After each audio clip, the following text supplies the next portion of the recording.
అన్నదాత సుఖీభవ పథకానికి సంబంధించి రైతులు డాక్యుమెంట్స్ ఏమన్నా సబ్మిట్ చేయాలా? అంటే అగ్రికల్చర్ అసిస్టెంట్ లేదా హార్టికల్చర్ అసిస్టెంట్‌కి డాక్యుమెంట్స్ ఏమన్నా సబ్మిట్ చేయాలా? ఈ పథకానికి అప్లై చేయడం కోసం అనైతే కొంతమంది రైతులైతే అడుగుతున్నారు. అలాగే కౌలు రైతుల విషయంలో కూడా ఒక విషయం అయితే చెప్పుకుందాం. అన్నదాత సుఖీభవ పథకానికి సంబంధించి అప్లై చేయడం కోసం ప్రస్తుతానికైతే రైతులెవరు కూడా ఎలాంటి డాక్యుమెంట్స్ అయితే సబ్మిట్ చేయనవసరం లేదు.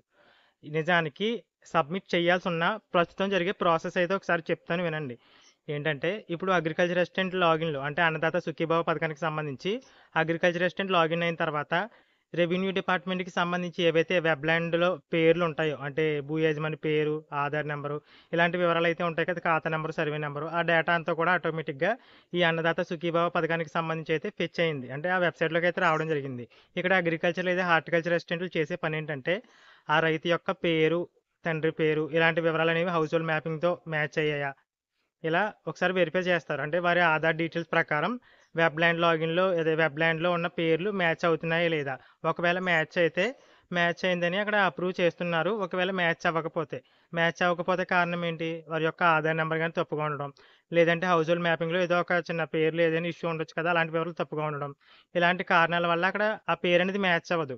వెబ్‌ల్యాండ్‌కి అలాగే ఆధార్‌లో ఉన్న పేరుకి మ్యాచ్ అవ్వదు. అలాంటివి ఏం చేస్తారు ఎంఆర్ఓ లాగిన్‌కి అయితే పంపుతున్నారు.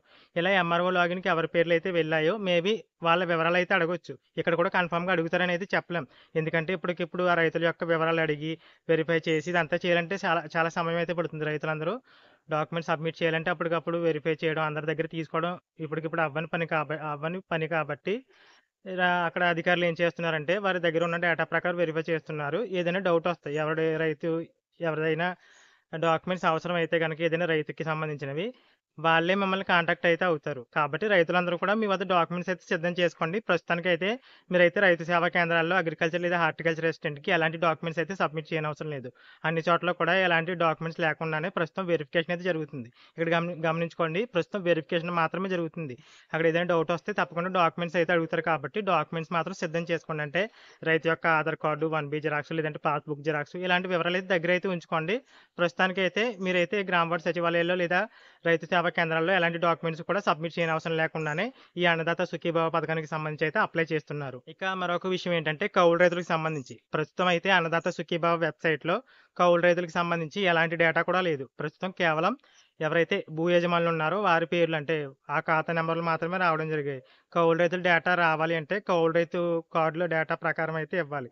కానీ ప్రభుత్వం వచ్చేసి పాత కౌలు రైతు కార్డు డేటా ప్రకారం ఇస్తుందా? లేదంటే ఇప్పుడు కౌలు రైతు కార్డులైతే మంజూరు చేస్తారు. అంటే మే, జూన్ నెలల్లో రెవెన్యూ డిపార్ట్మెంట్ వాళ్ళు కౌలు రైతు కార్డులైతే మంజూరు చేస్తారు. ఇప్పుడు మంజూరు చేసే డేటా ప్రకారం ఈ అన్నదాత సుఖీభవ పథకానికి సంబంధించి అప్లై చేస్తారా? లేదంటే పాత డేటా తీసుకుంటారా? దీనిపైనే క్లారిటీ లేదు. ప్రస్తుతానికైతే కౌలు రైతులకి అప్లై చేయడానికి అవకాశం అయితే లేదు.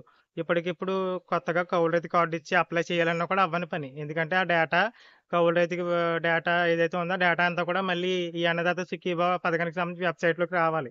ఇది కూడా ఇప్పటికిప్పుడు అవ్వదు. మేబీ పాత కౌలు రైతు కార్డ్ డేటా ప్రకారం అయితే తీసుకొని ఇప్పుడు అన్నదాత సుఖీభవ పథకానికి సంబంధించి అమౌంట్ రిలీజ్ చేయొచ్చు. లేదంటే కౌలు రైతులకి లేట్‌గా అన్నదాత సుఖీభవ పథకం అమౌంట్ రిలీజ్ చేయొచ్చు. లేదా అన్నదాత సుఖీభవ పథకాన్ని మళ్ళీ మరొకసారి వాయిదా వేసి లేట్‌గా రిలీజ్ చేయొచ్చు. ప్రస్తుతానికైతే కౌలు రైతులకి ఈ అన్నదాత సుఖీభవ పథకానికి సంబంధించి అప్లై చేసుకోవడానికి అవకాశం అయితే ఇవ్వలేదు. దీనికి సంబంధించి అంటే ఈ పథకానికి సంబంధించి ఎలాంటి అప్డేట్ ఉన్నా కూడా ఛానెల్‌లో అందిస్తాను. కాబట్టి ఛానెల్‌ని అయితే తప్పకుండా ఫాలో అవ్వండి. Thanks for watching.